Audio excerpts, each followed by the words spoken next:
Halo sahamania, hari ini kita akan membahas satu perusahaan properti yang di-request oleh teman-teman kita. Nama sahamnya sangat mudah untuk diingat, meskipun nggak ada sangkut pautnya dengan sektor usaha yang mereka jalankan. Usaha yang mereka jalankan itu bergerak di sektor properti. Nama perusahaannya adalah Makmur Berkah Amanda Tbk dengan kode emiten AMAN atau kita panggil aja Aman. Bergerak di sektor properti ini merupakan sektor yang pada saat terjadi krisis itu salah satu sektor yang terdampak cukup parah, karena memang sektor yang mereka tekuni ini kan membutuhkan buying power yang kuat banget. Kalau misalnya terjadi krisis, maka buying power daripada masyarakat akan berkurang, dan sehingga sektor mereka juga akan berkurang cuannya. Langsung aja kita lihat dari beritanya terlebih dahulu. Berita-beritanya sih udah mulai banyak berita-berita positif ya, labanya melesat 90% lah, lalu mereka ada kerjasama di bidang industrial parks dan lain-lain. Sekilas kita lihat sih bagus. Kita lihat dulu sejarah mereka. Jadi mereka itu didirikan pada tahun 96, merupakan salah satu pengembang properti papan atas di Indonesia ya. Apa aja yang mereka kembangkan? Yakni kawasan perumahan Citra Fajar Golf yang nanti kita akan lihat ya di sebelah sini. Lalu ada gudang dan kawasan industri. Pada tahun 2006 memulai gudang dan kompleks industri Safe and Lock. Dari awal yang sederhana hanya seluas 20 hektar, gudang dan kompleks industri Safe and Lock kini telah berkembang menjadi salah satu gudang dan kompleks industri teratas di Sidoarjo, Jawa Timur dengan luas lahan lebih dari 300 hektar.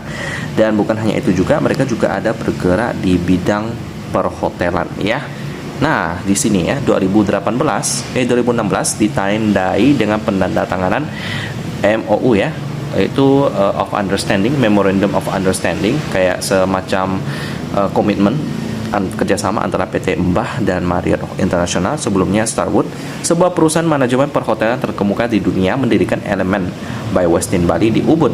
Element by Westin Bali Ubud mulai menyambut tamu pertamanya pada bulan Maret 2018. Jadi memakan waktu sekitar 2 tahun untuk pembangunan hotel tersebut. Ya cukup cepat sih, kalau ada dananya ya hotel itu cepat jadinya. Ya, jadi kita lihat benar-benar bergerak di bidang sektor properti, perumahan, gudang sampai hotel. Ini meskipun properti, tapi ini cukup terdiversifikasi usahanya. Jadi ini bagus. Jadi bukan hanya bergerak di hotel semua. Kalau perumahan semua, tapi ini ada diversifikasi. Apalagi ya ketika sektor perhotelan ataupun perumahan residential itu terdampak kurang menghasilkan, mereka masih ada sektor pergudangan. Karena meskipun terjadi pandemi, buying power masyarakat berkurang, tetapi transaksi global itu tetap berjalan, jadi diperlukan gudang. Jadi mereka diversifikasinya cukup bagus. Nah, ini yang pertama tadi residence. Ini perumahannya. Bagaimanakah? Bagus? Tertarik? Ya, desainnya sih ya cukup standar ya. Standar yang bagus karena desainnya cukup bagus. Selanjutnya ada sektor pergudangan. Lalu yang terakhir ada sektor hotel. Untuk prospeknya bagaimana? Bisa dikatakan karena mereka cukup terdiversifikasi, jadi cukup aman ya. Wow, ternyata ada arti di dalam nama sahamnya. Jadi memang kalau melakukan diversifikasi itu lebih aman. Selanjutnya kita akan lihat pemegang sahamnya. Untuk porsi masyarakatnya 18% ini masih aman karena enggak di atas 50%. Lalu ada Gria Prima Amanda, dia memegang 81%. Kita coba lihat dulu berita-beritanya sih oke-oke aja. Jadi aman-aman aja. Kita langsung masuk ke bagian laporan keuangan daripada Aman ini yang sudah update sampai kuartal ketiga tahun 2022. Masih belum terlalu update karena masih ada yang lebih update seperti BBCA yang sudah melaporkan sampai laporan tahunannya. But it's okay, kita lihat dulu Aman ini di PDF-nya. Dia memiliki satu anak perusahaan, yakni Makmur Berkah Amanda Hotel yang bergerak di bidang perhotelan ya. Jumlah asetnya 195 juta dengan pembulatan ribuan, jadi itu harus kalikan 1000, berarti aset hotelnya itu sekitar 200 miliar rupiah gitu. Selanjutnya untuk mata uang pelaporan, dia dalam bentuk rupiah, pembulatannya ribuan, jadi kita kalikan 1000 dulu. Laba rugi untuk entitas induk yakni 12 miliar rupiah.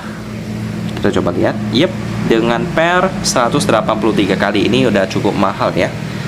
Lalu untuk PPV-nya juga ada cukup mahal, 5 kali lipat. Selanjutnya untuk marginnya bagus banget, di atas 10% ya, operating profit margin 23%, lalu net profit margin 16%.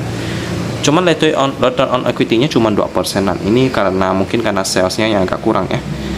Salesnya cuma 77 miliar rupiah, meskipun asetnya cukup tinggi, 898 miliar, tapi ternyata salesnya nggak terlalu besar. Mungkin karena ekonomi masih lagi pulih, jadi akhirnya pendapatannya agak berkurang. It's okay, pelan-pelan pasti lebih membaik. Untuk liquidity-nya, cash-nya agak tipis sih. Kita coba cek. Kas-nya 50 miliar. Untuk liabilitas jangka pendek 177 miliar. Jadi masih sekitar 3 kali lipat lebih gede hutangnya daripada kasnya. Jadi agak masih kurang bagus sih. Selanjutnya untuk turnover hariannya dia hampir 7M. Ini bagus. Dan beginilah pergerakan sahamnya sejak IPO dengan harga 110 rupiah, dan enggak terjadi penurunan sedikit pun sejak hari itu, naik terus. Sekarang harganya udah 800 rupiah. Gila banget nggak? Dari harga 110 loh. Kalau kita beli di harga IPO, apakah bakal untung? Kita coba hitung ya. Harga IPO 100 deh kita hitung. Jadi kita bagi 8 untuk pairnya. 183 bagi 8, maka dapat pairnya masih 20-an sih. Jadi masih cukup mahal kalau kita beli di harga IPO sekalipun. Tapi kenapa sahamnya bisa terbang terus tuh? Mungkin karena prospeknya yang bagus banget ya. Untuk saham properti bisa dibilang usahanya cukup terdiversifikasi dan aman, sama seperti nama sahamnya. Tapi kalau ditanya apakah menarik, bagi saya sih masih kurang ya. Kalau mau referensi lain yang bergerak di bidang properti, kayaknya sih nggak benar-benar kental di properti saham-saham yang saya suka ya, karena kebanyakan masih bergerak di bidang batu bara, logistik, dan nikel. Jadi nggak benar-benar bidang properti sih. Tapi kalau benar-benar mau bidang properti sih, ada beberapa yang bagus seperti Demas, itu punya Sinar Maslen yang juga menjual properti di sektor industrial. Itu lebih oke sih daripada Aman ini karena harganya udah mahal. Jadi kita aja pembahasan tentang Aman, saham properti dengan diversifikasi yang cukup bagus, tapi harganya udah premium. Saya tutup dan kita ketemu lagi di video selanjutnya.